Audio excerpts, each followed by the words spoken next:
It's really been hitting me as of recently that the world of PC strategy games, or just strategy games in general, has changed so much. And one of the reasons I've been rethinking about this is with the release of EU5 coming up. Europa Universalis 5 comes out in like 2 months, and it makes me reflect so much about the initial EU4's release. And, EU4 makes me think about Civilization 5 and 6 and now 7. And I'm really concerned about kind of where things are going. Not that these games are going to go away, but we're entering unprecedented territory because we're now seeing so many new installations of these like classic series. There's 3 that come to mind that I always talk about when it comes to like the strategy game history genre, I should say, even though they kind of dabble in sometimes fantasy, sometimes sci-fi, things like that. There's really 3 major players. That's Paradox Interactive and all those games like Hearts of Iron 4, Europa Universalis. There's Crusader Kings, I should mention them too. There's Firaxis, who's made Civilization, and there's a whole lot to talk about that game, Civilization 7. And then finally, CA, Creative Assembly, who feels completely MIA, and they've felt completely MIA for a really long time, at least out of the strategy genre. If you're a Warhammer fan, you're probably loving CA. And I don't think CA gives a crap about history stuff anymore. I mean, I feel like that's a publisher that we already lost. They're already pretty much gone. So it means that we're just here with Firaxis and Paradox. And I don't know if anyone needs a reminder, but Civilization 7 has not been looking too good. Currently, there's only about 5,000 people playing this game right now, which is really not good. That is not normal, and if you are following the YouTube community that is playing Civilization 7 at all, well, first of all, nobody really is. The only people that are making YouTube videos about Civilization 7 are people complaining about Civilization 7. Now, to their credit, they finally brought a workshop out. They've done that before with the Civ 6 release. For some reason, they decided to do that again, where they didn't launch with Steam Workshop along with the official release date. I think this would have tremendously helped out the numbers, but for whatever reason they decided not to do that. And if you might be saying to yourself, Drew, that doesn't sound too bad. 5,000 players for this game that came out a couple months ago. Meh, that's fine. Might I give you exhibit number 1, Civilization 6, the predecessor, 4 times that in game, 20,000. And you can even go back to Civilization 5, which is more than double. It's actually about double of the current numbers that are playing Civ 7. Now, I have a very, I love Civilization 5. This is probably going to be my favorite Civilization game in the entire franchise. This game is from 2010. This game should not be beating out Civ 7. And I'm really worried about Civ 7 because the problems with Civ 7, I don't know if they're going to be able to fix, because it's a lot of the features. A big reason why Civ 7 isn't translating as well is because of these features that are kind of baked in. Kind of the Civ changing, the era system.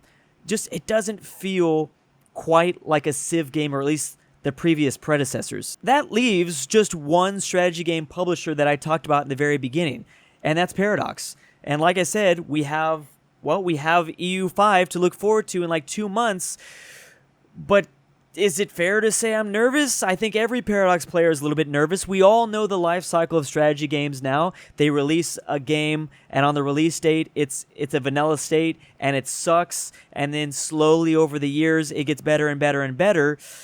But right now, the top Paradox game, and it's looking really, really good. Of course, it is Hearts of Iron 4, still to this day in the top 50 daily players. Hearts of Iron 4 looks great, but here's what I'm worried about. Because Paradox is clearly going over and bringing in fresh installations, fresh new installments of all these crazy franchises they have.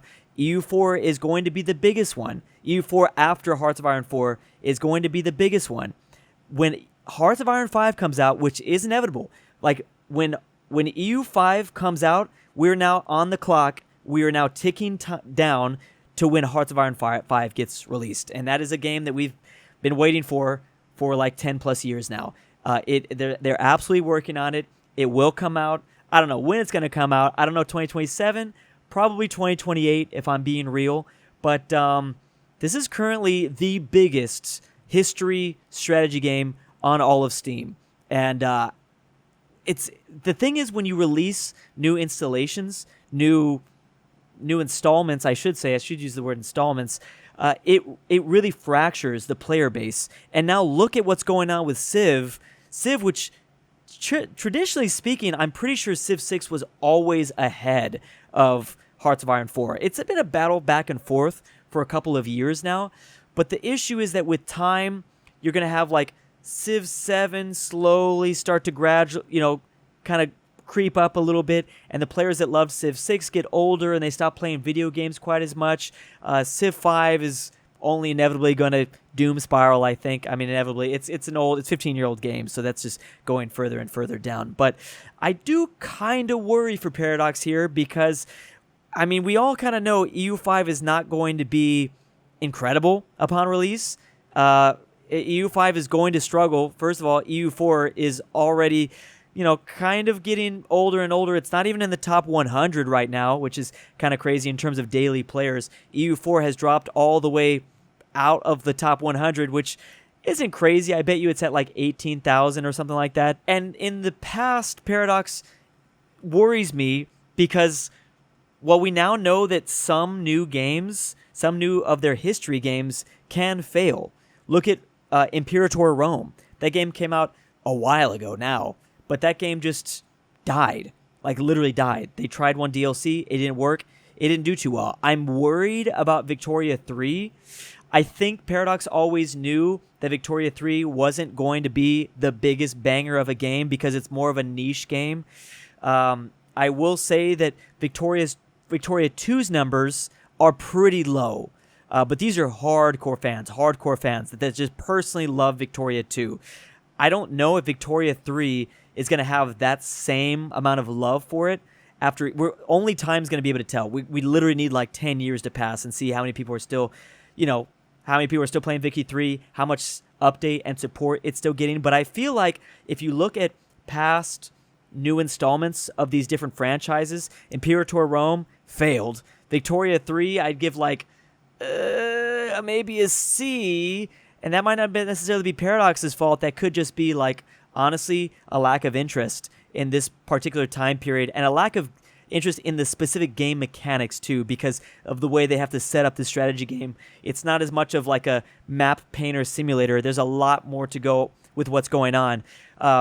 One new installment I would definitely give like an A+ from Paradox is CK3. I think they nailed that. CK3 has just gotten more and more popular. But I worry because there was a lot to look forward to when it came to CK3. CK2 had a lot of age to it. CK3 brought a lot of the new technology, a lot of the new... I feel like when CK3 first came out, don't get me wrong, there was plenty of people complaining. I was there, I saw it.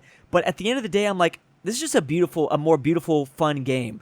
I knew that it just was going to take time, but eventually more people were going to end up playing CK3 than CK2. It was just more updated, more beautiful, more streamlined, more easier for new players to jump into.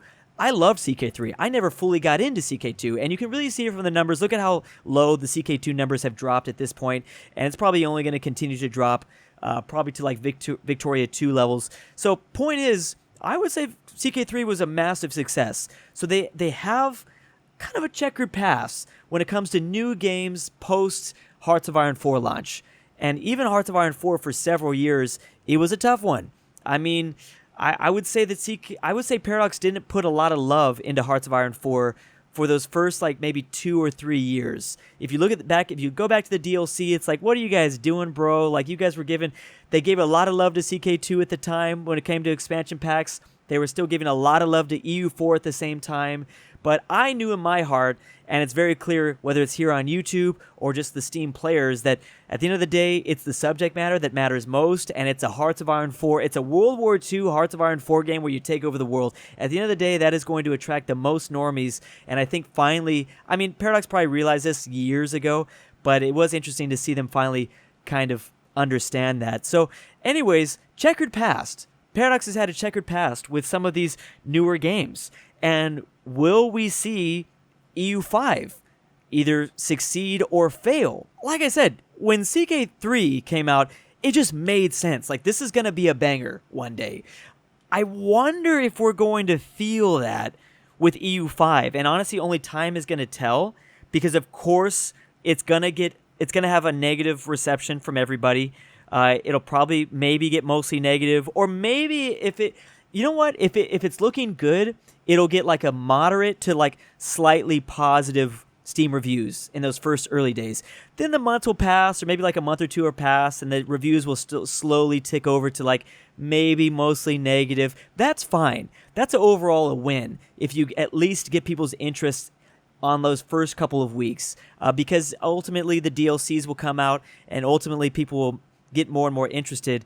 I'm a little bit worried though, if I have to admit, because I mean, a cool thing about EU5 is they are bringing back kind of the character design that CK3 did, and I think the characters are at its core, CK3 is not a map painter game. It's like a role playing historical game. It's like Sims but combined with a Paradox game.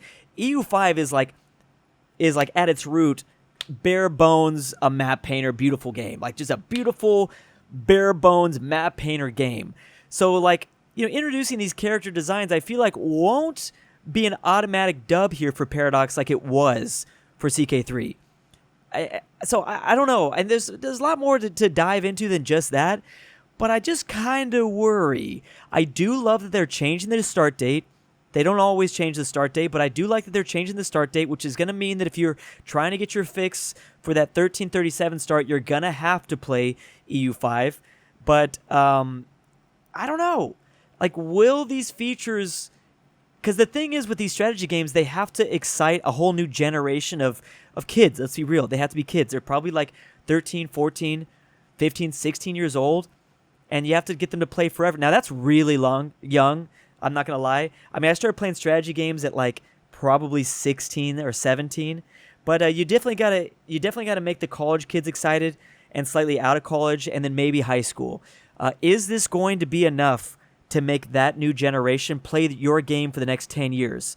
Because when I go back to another example, which is Civilization, I still think Civ 5 is better than Civ 6. It doesn't really matter what I think, because ultimately Civ 6 surpassed Civ 5. I think a big reason was it was easier to jump into. It was more beautiful. I think a big thing for Civ 5, for Civ 6, was they put it on consoles. Most importantly, they put it on the Switch. They put it on the Nintendo Switch. So that introduced a ton of younger people to it that maybe are now getting into PC gaming. I mean, that game dropped in 2016. I can guarantee you people that were playing the Switch in 2016 probably have access to laptops and PCs now, and they might want to play this old familiar game that they used to play on their Switch back in the day, and they might find a little bit of nostalgia out of that.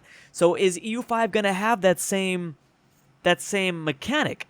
You can't really just throw this on a Switch and expect like a younger, like preteen or teenager to fall in love with it. So time is really going to tell. Time is certainly going to tell. We don't have any details about a Hearts of Iron 5 possibly in the future, but point is, a little bit worried. I mean, I've already made videos on this channel about my worry for strategy games into the future, but now that we're finally seeing like, oh, here's the next number, like here's the next big thing to look forward to. It's EU5. That's coming out in 2 months. We have the results of Civ 7. It's looking really, really bad. I still think that maybe it's possible for them to fix Civ 7, but I don't know. But we're getting more and more data with every like 6 months that comes by. Every 6 months that kind of go by, we're getting more data, and we haven't even jumped into the fact of the indie strategy games that I play all the time on my gaming channel, DrewWoo. These are just like small, sometimes mobile games, sometimes PC games, sometimes iPad games, sometimes smaller itch.io games, IO games. We haven't begun to talk about that. That feels like a niche that's going to feel safe. They don't spend millions on a guarantee that those are like very just creators that love making and playing those games, and they end up going viral and things like that. I think that's going to be a safe niche for a while, but the pinnacle is what I'm more worried about. You got the smaller stuff, you got the medium-sized strategy games. I'm trying to think what's like a medium-sized strategy game where they have like maybe create a team of like 10, and then you have everyone else like above 10.